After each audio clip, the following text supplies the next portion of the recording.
ఎవడో ఏదో వాగాడని వాడి మీద గురి పెడితే మనకే నష్టం. వాడొక పనికి మాలినోడు. ఎవడో ఒకటి మీద పడి ఏడవకపోతే వాడికి రోజు గడవదు. మరి నువ్వు అలా కాదు కదా. నీకో లక్ష్యం ఉంది, కుటుంబం ఉంది, బోలెడన్ని బాధ్యతలున్నాయి. వాటిని నెరవేరుస్తూ ముందుకెళ్ళు. రేపన్న రోజు నీ మీద నోరు జారిన వాళ్ళు నీ సలహా కోసం, నీ సాయం కోసం నీ దగ్గరకు వస్తారు. ప్రపంచం నువ్వు అనుకున్నంత పెద్దదేం కాదు. వస్తుంది. ప్రతి గడియ, ప్రతి కర్మ అంతే వేగంగా తిరిగి వస్తుంది. అప్పటి వరకు ఓపిగ్గా ఉండు, నువ్వేంటో తెలిసే వరకు. ఒక ఆకు రాలుతూ ఇలా చెప్పిందట, ఈ జీవితం శాశ్వతం కాదని. ఒక పువ్వు వికసిస్తూ ఇలా చెప్పిందట, జీవించే ఒక్కరోజైనా గౌరవంగా జీవించమని. ఒక వృక్షం చల్లగా ఇలా చెప్పిందట, తాము కష్టాల్లో ఉన్నా కూడా ఇతరులకు సుఖాన్ని ఇవ్వమని. ఒక హృదయం నవ్వుతూ చెప్పిందట, అందరి మనసుల్లో మంచి స్థానాన్ని సంపాదించాలి. చేసి నవ్వే వాళ్ళని నవ్వని, మాటలతో మనసును గాయం చేసే వాళ్ళని చేయని కదా. నీకేం లేకపోయినా నీ మీద వాడి ఏడ్చే వాళ్ళని ఏడవని. నువ్వు మాత్రం నీలాగానే ఉండు. ఈ ప్రపంచంలో నువ్వు ఎవ్వరికి నచ్చకపోయినా భగవంతునికి ఒక్కడికి నచ్చితే చాలు. నదిలా ప్రవహిస్తున్నంత కాలం దాన్ని చాలా పవిత్రంగానే చూస్తుంది. ఎప్పుడైతే అది సముద్రంలో కలుస్తుందో అప్పుడు దాని అస్తిత్వం అంటే దాని ఒరిజినాలిటీ కోల్పోతుంది. అలాగే మీరు కూడా మీలాగా ఉన్నంత కాలం చాలా సంతోషంగా హ్యాపీగా ఉంటారు.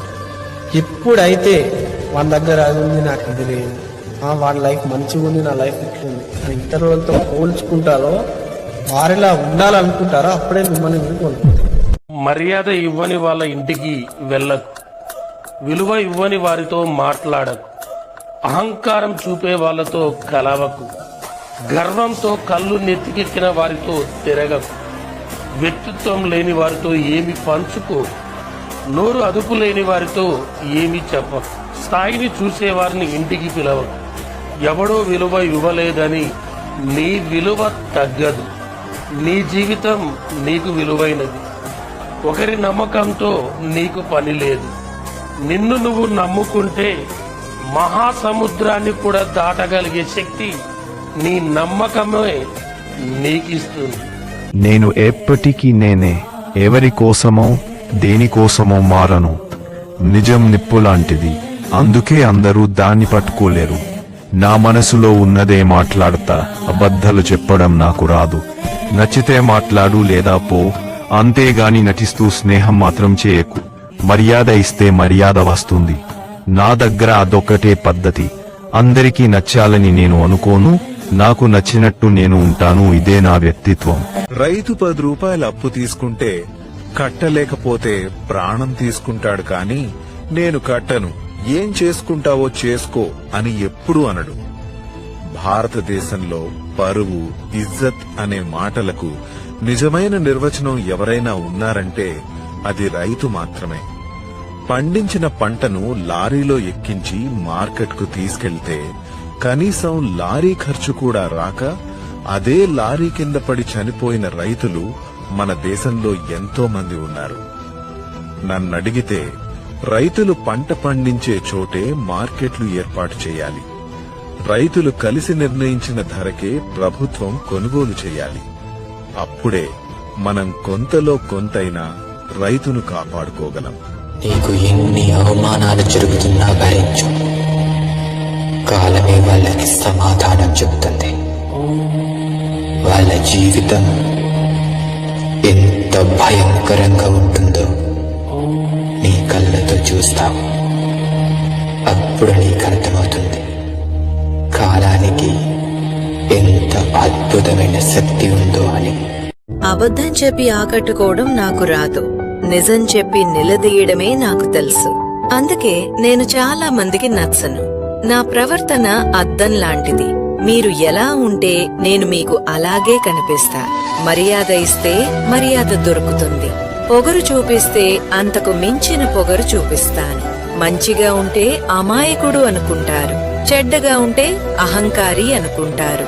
ఏది ఏమైనా లోకం నోరు మూయించడం కష్టం.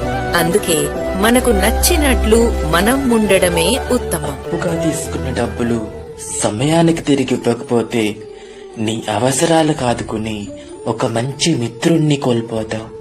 ఖచ్చితంగా నీకెంతటి కష్టం వచ్చినా ఇంకోసారి ఆ మిత్రుణ్ణి సహాయం అడగలేవు. ఒకవేళ సిగ్గు, సరం, మానం, లజ్జ, మర్యాద ఇడిచిపెట్టి అడిగిన ఆ మిత్రుడు ఉన్నా కూడా లేవనే చెప్తాడు. దగ్గరలో ఒక రోజు వస్తుంది, గుండెలు బాదుకొని పొరలాడి ఏడ్చే రోజు తీసుకొస్తా. ఆ రోజు అనుకుంటా, ఎందుకురా నేను మాట్లాడింది ఆయన గురించి ఒక్క మాట కూడా, నోరు మూసుకొని ఉంటే బాగుండేది నాకు అనే పరిస్థితికి నీకు తీసుకొస్తా అనే విషయాన్ని నీకు కానీ నీ చుట్టుపక్కల ఉన్న వాళ్ళకి ఒకసారి నీకు హెచ్చరిస్తుంది. మార్చడం నాకు రాదు, మారడం నా క్యారెక్టర్ కాదు. నన్నుగా ఇష్టపడే వాళ్లకు నేనంటే ఏంటో తెలుసు. నేనంటే తెలియని వాళ్లకు చెప్పాల్సిన అవసరం లేదు. నాకు నటించి బ్రతకడం రాదు. ఏదేమైనా నాకు కోపం ఉంటే కోపం, ప్రేమ ఉంటే ప్రేమనే చూపిస్తా. మనసులో ఒకటి పెట్టుకుని బయట ఒకలా మాట్లాడను. అందుకే నేను చాలా మందికి నచ్చకపోవచ్చు. మనతో నవ్వుతూ మాట్లాడే ప్రతి ఒక్కరూ మనవాళ్ళు అనుకోకు.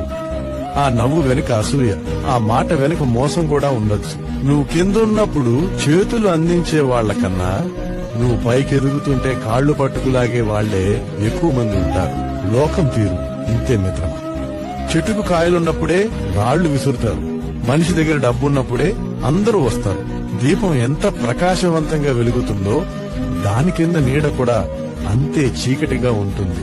అలాగే నువ్వు ఎంత ఎత్తుకు ఎదుగుతావో నిన్ను చూసి ఏడ్చేవాళ్లు కూడా అంతే ఎక్కువగా ఉంటారు. నీతి నిజాయితీ ఉన్న మనిషి ఎప్పుడూ ఒంటరి కాడు. ఎందుకంటే ధర్మం అతనికి దారి చూపిస్తుంది, మంచితనం అతని వెనుక ఉండి నడిపిస్తుంది, సత్యం అతని మాటల్లో ఉంటుంది. అలాంటి మనిషిని ఓడించగల శక్తి ఈ ప్రపంచంలోనే లేదు. జీవితంలో భయం ఉండాలి, ఆ భయం గుండెలో ఉండాలి. అయితే ఆ గుండె మనది కాదు, మన ఎదుటోడుదై ఉండాలి. 10 మందిలో ఉన్నప్పుడు పట్టింపులు మర్చిపో. నలుగురిలో ఉన్నప్పుడు నవ్వడం నేర్చుకో. ఆనందం వస్తే అయినా వాళ్ళందరితో పంచుకో. కష్టాల్లో ఉన్నప్పుడు కన్నీళ్లు ఓర్చుకో. చేసేది తప్పని తెలిస్తే అలవాటు మార్చుకో. గతం చేసిన గాయాలు మర్చిపో. ముందున్న గమ్యాన్ని చేరుకో.